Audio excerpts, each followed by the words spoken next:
En este circuito KiCad tenemos un 555 que está alimentado por una tensión de corriente continua de 12 volts. Equivale a una batería, por ejemplo, de un auto.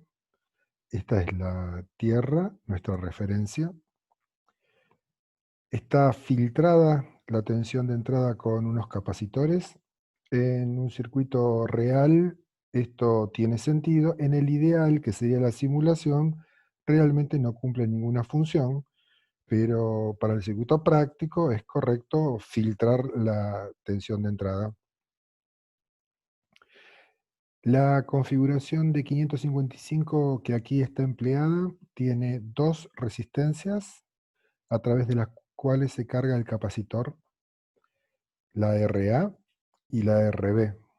Eso quiere decir que en la carga interviene 1K y 100K, vale decir 101K, y el capacitor es de 10 microfarad. Multiplicando el valor 101K por los 10 microfarad me da la constante de tiempo, R por C.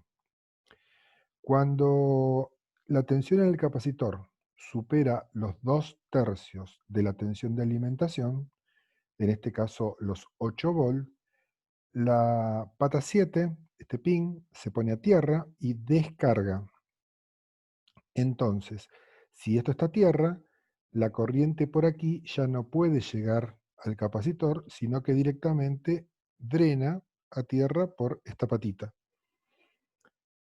En la parte de abajo del circuito, el capacitor que está cargado por 8 volts, en este caso, los 2/3 de la alimentación, va a descargar a través de esta resistencia. Es decir, para cargar intervienen estas dos y para descargar interviene solamente esta. Por lo tanto, el tiempo de descarga siempre es menor que el tiempo de carga. ¿Hasta cuándo descarga? Hasta que esta tensión llegue por debajo de 1/3 de la alimentación, es decir, a los 4 volts. Entonces, cuando supera los 8 empieza a descargar. Cuando baja de los 4 empieza a cargar de vuelta. ¿Dónde se ve esta salida? Aquí. La pata de salida se coloca o a 12 volt o a tierra según se está cargando o descargando. La alimentación está dada por el pin 8 y el pin 1, alimentación positiva, y la tierra.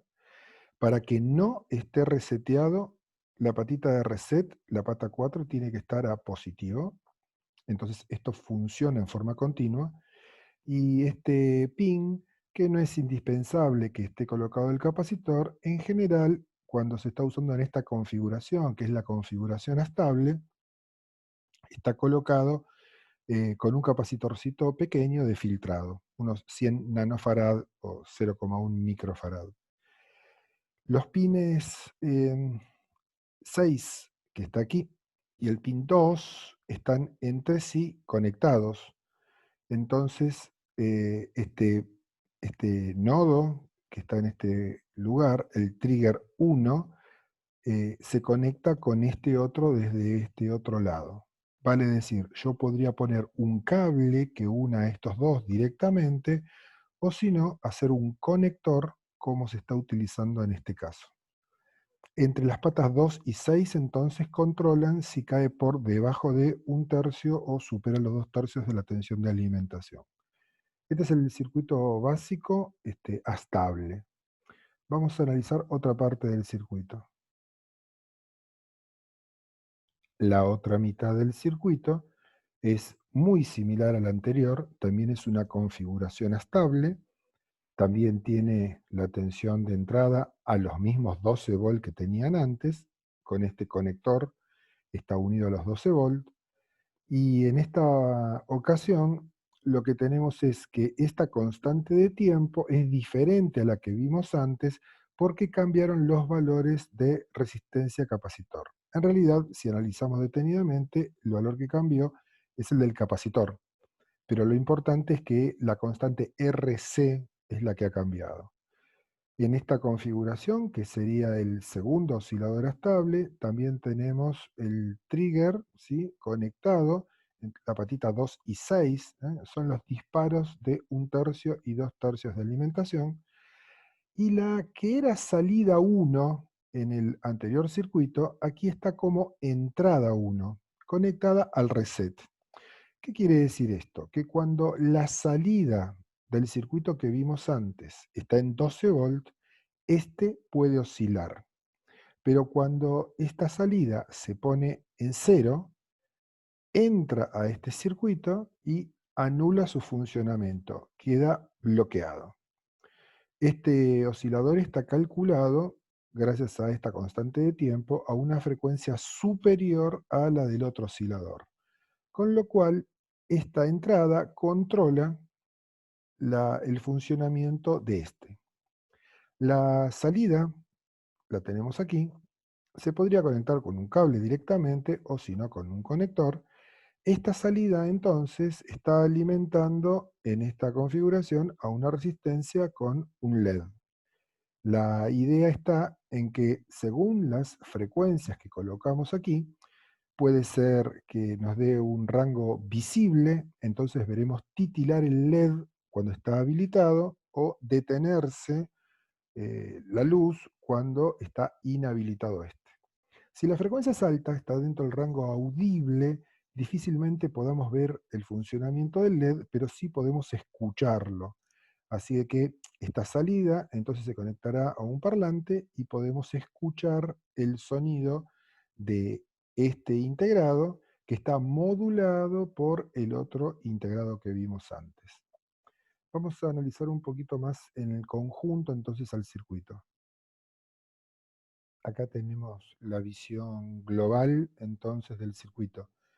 Tenemos el primer módulo que habíamos visto y el segundo dentro del mismo esquemático. Quiere decir que esta parte del circuito genera una señal de una frecuencia más baja que la que tiene esta otra parte. Para simular su funcionamiento podemos simplificar yendo a añadir texto gráfico y ubicarnos aquí para poder escribir lo que nosotros necesitamos como parámetros de simulación. Acá ya tenemos escrito en nuestro caso, si nosotros cargamos los valores que hemos visto en el video y colocamos esta instrucción, está preparado para el transitorio y con estos parámetros se va a cargar automáticamente nuestra simulación. Vamos a pasar entonces a ver cómo es la simulación de este circuito.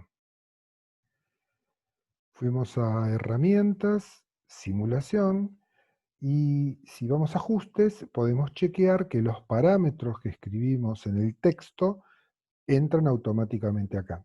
Si nosotros no hubiéramos hecho eso, tendríamos que tomarnos el trabajo de ir escribiendo el paso de tiempo, final e inicial para poder hacer esta simulación. Bien, lo ejecutamos.